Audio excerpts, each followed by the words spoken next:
दोस्तों, आज की कहानी दो लोगों के ऊपर है जिनकी उम्र का फासला तो काफ़ी है लेकिन दिल बहुत नज़दीक है।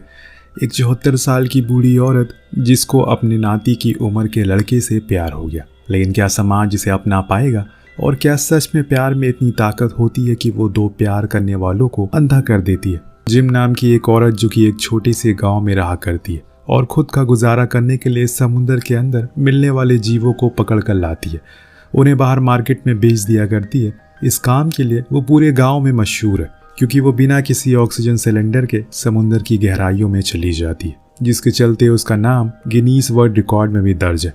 उसके अंदर एक कहानी भी है। वो जल्दी गुस्से वाली और चिड़चिड़ी किस्म की औरत है, इसीलिए अगर किसी को उससे कुछ काम करवाना होता है तो उससे पहले तो कई दिनों तक मनाना आता है, और अगर जिम का मूड सही हुआ तो वो उस काम को करती है, वरना साफ साफ मना कर देती है। उसे कोई भी फर्क नहीं पड़ता कि दूसरा क्या सोचेगा। वहीं दूसरी ओर इसका एकदम उल्टा है। हम सूनियो नाम के लड़के को देखते हैं जो कि आज इस शहर में आया हुआ है क्योंकि उसे जिन पर एक डॉक्यूमेंट्री बनानी है जिससे कि उसका प्रोडक्शन का थोड़ा नाम हो सके। अभी तक जिन ने किसी भी मीडिया चैनल को इंटरव्यू नहीं दिया। ऐसा नहीं है कि वो आए नहीं, वो सभी आए थे, लेकिन सभी को उसने मना कर दिया। और इसी के बारे में सूनियो को भी वो ड्राइवर बताते हुए उसके पास लेकर जाता है कि तुम्हें हर चीज़ सोच समझ कर करनी होगी। वहाँ पहुँचकर सूनियो से बताता है कि वो शहर से आया है एक डॉक्यूमेंट्री बनाने के लिए, लेकिन जिन कोई जवाब नहीं देती और चुपचाप अपने काम करती रहती है। जो देखकर सूनियो फिर से ट्राई करता है और बोलता है कि आप जो भी कुछ बोलोगी मैं वो देने को तैयार हूँ, बस अपना इंटरव्यू दे दो। तो जिन ने कहा कि ठीक है, मुझे 10 मिलियन युआन दे दो। जो सुनकर वो हंसने लगता है क्योंकि ये नामुमकिन है। उसने पैसे तो खुद भी आज तक नहीं देखे और इसीलिए वो उसे मिन्नतें करने लग, लेकिन जिन उसे धक्का देकर साइड कर देती है, जिससे कि सूनियो जाकर पानी में गिरता है। उधर जिन जाकर उस ड्राइवर को सुनाती है कि तुम ऐसे लोगों को मेरे पास मत लेकर आया करो, मैं किसी को इंटरव्यू नहीं देने वाली, सब बस मेरे बारे में लिख कर पैसे कमाना चाहते हैं। तो ड्राइवर बोलता है कि वो बेचारा बहुत दूर से आया है, इसी बहाने हमारे टाउन का और नाम रोशन होगा और टूरिस्ट ज़्यादा आएंगे यहाँ पर, जिससे हमारी आमदनी भी बढ़ेगी।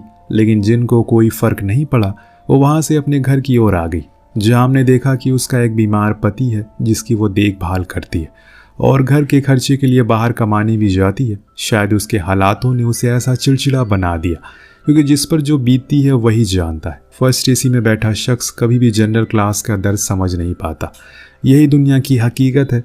और इसके बाद वो एक दिन टाउन के स्कूल में गई है जहाँ वो बच्चों को स्पीच दे रही थी और बता रही थी कि कैसे उसने जो किया वो सभी कर सकते हैं काफ़ी आसानी से।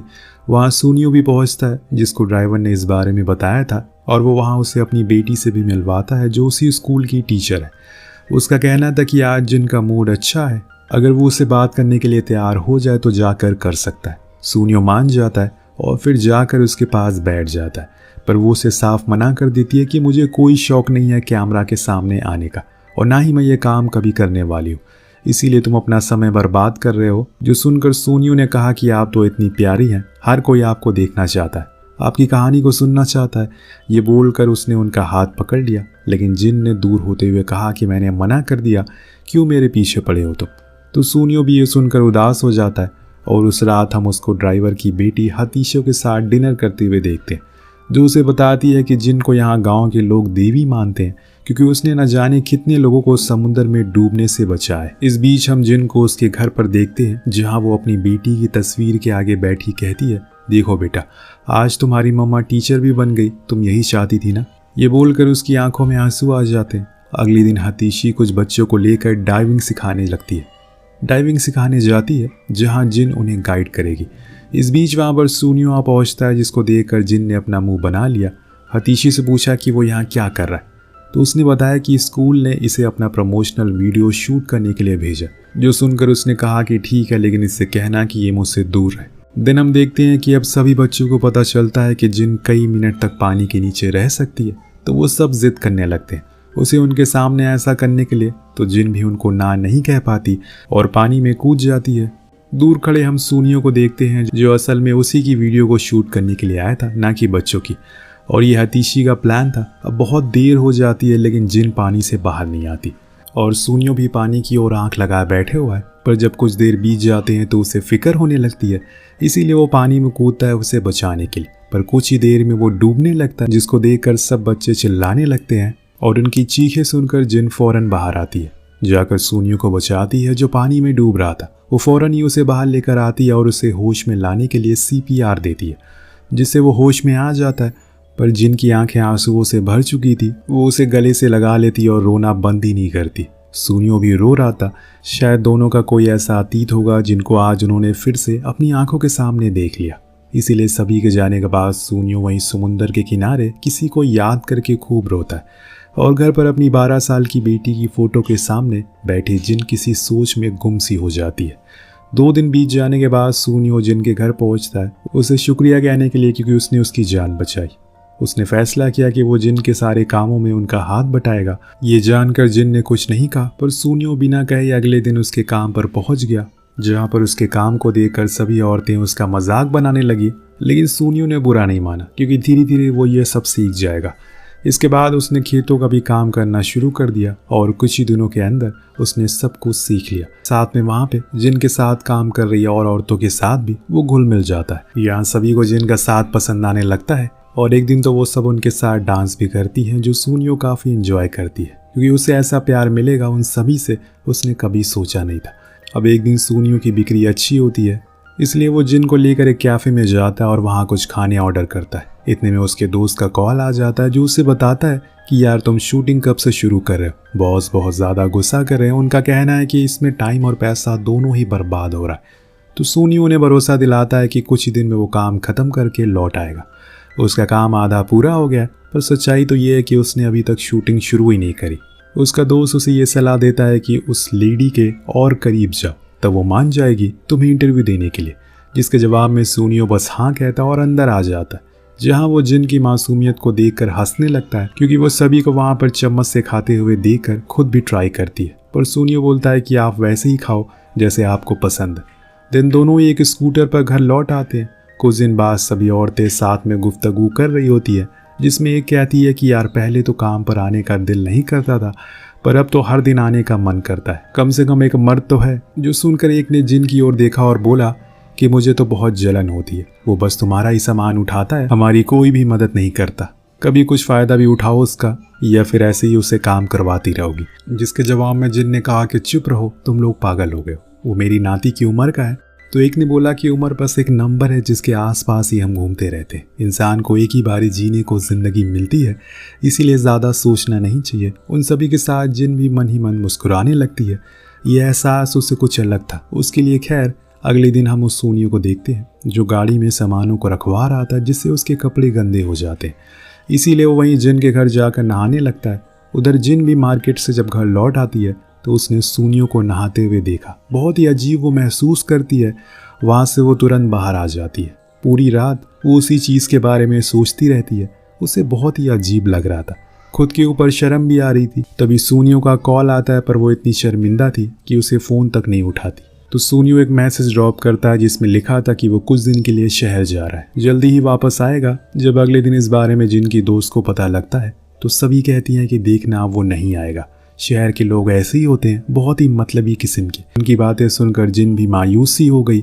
उस दिन के बाद से वो हर दिन उसका इंतज़ार करने लग गई। भले ही दिन कम बिताए थे साथ में उन्होंने, लेकिन उतने ही काफ़ी होते हैं। काम खत्म होने के बाद समुंदर किनारे बैठे जिन बस वही सोचती रहती है कि क्या उसने कोई गलती कर दी या उसे इंटरव्यू के लिए हाँ कर देना चाहिए था। पर अब तो वो चला गया, कोई फ़ायदा नहीं है ये सब सोचकर। महीने बीत जाते हैं और हर दिन की तरह जब वो काम से घर लौट रही थी तो हम उसके पीछे सूनियो को देखते हैं। जी हाँ, वो लौट आया, जिससे कि जिन बहुत खुश होती है, पर वो ऐसा दिखाती है कि उसे कोई फ़र्क नहीं पड़ा। यहाँ तक कि वो उससे ये भी कहती है अब उसे उसकी कोई भी मदद नहीं चाहिए, वो वापस क्यों आया। लेकिन सूनियो उसे सॉरी कहता है, पर जिन इतने गुस्से में अपना सारा काम वहीं छोड़कर घर की ओर आ जाती है। दरअसल वो अपने अंदर सूनियो के प्रति पैदा हो रहे उस एहसास से बहुत घबरा रही है। उसे समझ नहीं आ रहा कि वो इस चीज़ को हैंडल कैसे करे, इसीलिए बेहतर है कि उसे दूरी हो जाए। एक दिन शाम में उनके पास हतीशी आकर बताती है कि सूनियो की तबीयत ठीक नहीं है, इसीलिए वो अपने अपार्टमेंट में ही है। ये बात जिनको सुनकर बहुत बुरा लगता है, इसीलिए वो बिना देरी के उसके लिए कुछ बनाकर उसके घर के बाहर जाती है। पर गेट कैसे खटखटाए उसे बहुत ही अजीब लग रहा था। पर तभी सूनियो की खांसी की आवाज़ सुनकर उसने और वक्त ज़ाया नहीं करा और अंदर को आ गई, जहाँ सूनियो ने उसको देखकर एक हैप्पी सा फेस बना लिया और उसकी लाई हुई डिश को भी खाया। वहीं जिनको खुद का एक स्केच मिलता है जो कि सूनियो ने बनाया था। वजह पूछने पर वो बोला कि अब वो शूट करवाना तो नहीं चाहती, तो मुझे ऐसे ही काम करना पड़ता है। कुछ देर ठहर कर आखिरकार जिन ने वो बोल दिया जो उसने आज तक किसी को नहीं बोला था, और वो ये था कि ठीक है मैं तैयार हूँ, तुम बताओ। वेल अब अगले दिन से शूटिंग शुरू हो जाती है। पहले एपिसोड में जिन अपना नाम, अपनी उम्र, अपनी पैदाइश की जगह के बारे में बताती है, ये भी कि कैसे उसे समुंदर से प्यार हो गया, क्योंकि वो किसी में भेदभाव नहीं करती, सभी उसके लिए बराबर है और यही चीज़ उसे सबसे अच्छी लगती है। देन वो डाइव करने गई, जिसकी सूनियों ने वीडियो निकाल ली ताकि वो शुरुआती एपिसोड में इसे इस्तेमाल कर सके। घर आकर जिन अपने कानों से पानी निकालने लगती है कि तभी वहाँ पर सूनियों आ गया, जो उसको ऐसा करते हुए देखकर उसकी मदद करता है। उसकी खुद की गोद में लेटकर उसके कानों को साफ करता, और इस दौरान दोनों कब एक दूसरे में खो से गए उन्हें पता ही नहीं चलता। ये सब बहुत ही जल्दी जल्दी हो रहा है, जो चीज़ जिन को भी समझ नहीं आ रही। शायद ये उसके अकेलेपन और मायूसी की वजह से हुआ होगा, क्योंकि सूखे पेड़ों को पानी की ज़्यादा ज़रूरत होती है, ना कि हरे भरे पेड़ों में। खैर इसके बाद दोनों ही कुछ देर काफ़ी अजीब से फेस में चले जाते हैं, जो सोचकर वो अलग हो जाते हैं और अपने अपने रास्ते चले जाते हैं। अगली शूटिंग लोकेशन पर जाने से पहले आज बरसों के बाद जिन ने खुद को तैयार किया है, चेहरे पर मुस्कान थी और एक अलग ही एहसास था। दोनों ही जंगल की ओर जाते हैं, जहाँ पर वो अपने पेरेंट्स के साथ बचपन में जाया करती थी। वहाँ भी उसकी कुछ यादें हैं जिन्हें आज वो कैमरे के सामने दिखाना चाहती है। शूट की शुरुआत होती है, सूनियो उसके परिवार, उसके माँ बाप के बारे में पूछता है, जिसे बताते हुए जिन ने रोना शुरू कर दिया और कहा कि उसके माँ बाप दंगों के कारण मुझे लेकर पहाड़ों में आ गए, लेकिन मैं उस टाइम बहुत छोटी थी, जिस कारण मेरे रोने की आवाज़ से दुश्मनों को पता लग गया कि हम वहीं पर हैं और उन्होंने मेरे माँ बाप को मार दिया। वो मेरी वजह से मारे गए और फिर मैंने अपनी बेटी को भी मार डाला। उसे मैं खुद की तरह बनाना चाहती थी, इसीलिए समुंदर में ले गई, पर वो उसकी गहराइयों में कहाँ खो गई आज तक मुझे पता नहीं चला। मुझ जैसी लाचार और मतलबी औरत को कोई नहीं देखना चाहता, यही वजह है कि मैं कैमरा के सामने नहीं आती। ये बोलकर उसने आज अपने सालों से अंदर छुपाए हुए दर्द को आंसुओं के सहारे बाहर निकाल दिया। उस रात सूनियो जिन की जवानी की फोटो को देखकर उसी सोच में डूबा था कि आखिर इतना दर्द कोई अकेले कैसे झेल सकता है। इसीलिए वो वहां से जिन के घर गया। दोनों समुंदर किनारे बैठकर बातें करने लगते हैं। इस अंधेरी शांत रात में उन्हें साथ में देखने वाला कोई नहीं था, इसीलिए सूनियो ने बताया कि जितनी है तकलीफ और पीड़ा उन्होंने झेली है, उसके सामने उसकी कोई औकात नहीं। ये बोलकर वो अपनी गर्लफ्रेंड लिंगवा के बारे में बताने लगता है, जो ऐसे ही समुंदर की गहराइयों में 3 साल पहले कहीं खो सी गई और आज तक उसे उसके बारे में कुछ पता नहीं चला। ये बोलकर वो रोने लगता है, जिसे देखकर जिन ने कहा कि हमारी किस्मत ही ऐसी है, हमने जिसे चाहा वो कभी हमारा हुआ ही नहीं, शायद ये नसीब है हमारा, और आज तुम्हें जितना रोना है रो लो, इससे तुम्हारा दिल हल्का हो जाएगा और तुम खुश रह सकोगे। सूनियो उसकी गोदी में सर रखकर खूब रोता है, जिसके बाद जिन उसे एक मरी हुई स्टारफिश देती है और कहती है कि इसे हमेशा अपने पास रखना। वेल अब अगले दिन वो उसी जगह से शूट को कंटिन्यू करते हैं, पर आज दोनों के अंदर एक अलग सी जिज्ञासा है। एक दूसरे को जानने की बातों ही बातों में दोनों काफ़ी करीब आ जाते हैं और फिर दोनों एक दूसरे को अपने प्यार का एहसास कराते हैं। जिन सूनियों को किस करती है और फिर उस दिन के बाद से दोनों एक दूसरे के साथ ही रहते हैं, ज़्यादातर समय साथ में बिताने लगते हैं। जिनको इस बात का अंदाज़ा है कि ये गलत है, पर यह समाज तो हर किसी की मजबूरियों का फ़ायदा उठाने के लिए ही है, कोई किसी का दर्द नहीं समझता। इतने दिन बाद तो उसे खुश होने का मौका मिला है, इसीलिए वो उस मौके को जी भर के जीना चाहती है। अब कुछ दिन बाद शहर से सूनियों का दोस्त आता है उसे इस प्रोजेक्ट को देखने के लिए कि वो कहाँ तक पहुँचा, लेकिन उसी रात बार में उसने उसे सब कुछ बता दिया और कहा कि अब वो यहाँ से कहीं दूसरे देश जा रहा है। जो सुनकर उसका दोस्त हंसने लगा, उसका मजाक बनाने लगा, पर सूनियों को अब कोई फर्क नहीं पड़ता। उधर अब जिन इस एहसास को अपने सीने पर बोझ की तरह लेकर नहीं घूम सकती, इसीलिए वो फैसला करती है कि वो उस ड्राइवर और उसकी बेटी को सब बता देगी। जब हतीशी उसकी बातों को सुनती है तो उसने खुले दिलों से कहा कि आपको जो सही लगे आप वो करिए। दरअसल जिन और सूनियों ने फैसला किया है कि वो दोनों कहीं दूर चले जाएंगे। इसके लिए जिन ने तैयारी भी कर ली है और अब वो आखिरी बार अपने बीमार पति अपने उस घर को इत्मीनान से देखती है और उठ खड़ी होती है, पर उसके कदम बाहर की ओर जा ही नहीं रहे थे। कोई चीज़ उसे बार बार रोके जा रही थी। उधर एयरपोर्ट पर सूनियों से बार बार कॉल कर रहा था, लेकिन जिन उसका कोई जवाब नहीं देती, जिससे वो परेशान हो जाता है और एयरपोर्ट से बाहर निकल टैक्सी में बैठ उसके घर की ओर निकल जाता है। इधर जिन ने हार मान ली है, वो इस समुंदर इस घर से दूर नहीं जा सकती, इसीलिए वो अपनी उसी जगह पर चली जाती है जहाँ उसे सबसे ज़्यादा सुकून मिलता है, और वो था समुंदर। उधर पूरे रास्ते सूनियो जिन की बातों को सोच कर रोता ही रहता है। शायद उसे एहसास हो गया है कि जिन इस जगह को छोड़कर कभी नहीं जाएगी, क्योंकि यही उसका पूरा संसार बसता है। उसे जिन वहीं ड्राइव करते हुए दिख जाता है, जो उसे देखकर एक स्माइल कर, जिसके बाद सूनियो वहां से हमेशा के लिए चला जाता है। शायद यही उनके नसीब में था। कभी कभी कुछ कहानियां अधूरी अच्छी लगती है, क्योंकि जिनसे मिलना मुकद्दर में नहीं होता, उनसे मोहब्बत कमाल की होती है। कहानी 6 महीने आगे खिंच सकती है, जहाँ टीवी पर जिन के ऊपर बनी डॉक्यूमेंट्री को दिखाया जाता है। उसे देखकर जिन एक प्यारी सी मुस्कान देती है और फिर जाकर घंटों घंटों तक समुद्र किनारे बैठी सूनियो की यादों को याद करती रहती है, और इन्हीं यादों के सहारे वो अपनी ज़िंदगी गुजार लेगी। क्या आपके साथ भी कभी ऐसा हुआ है जिसे आपने प्यार किया और फिर आपसे वो दूर हो गया? अगर ऐसा है कोई तो नीचे कमेंट करके ज़रूर बताएगा। मिलते हैं अगली वीडियो में। Thank you so much watching. Peace out.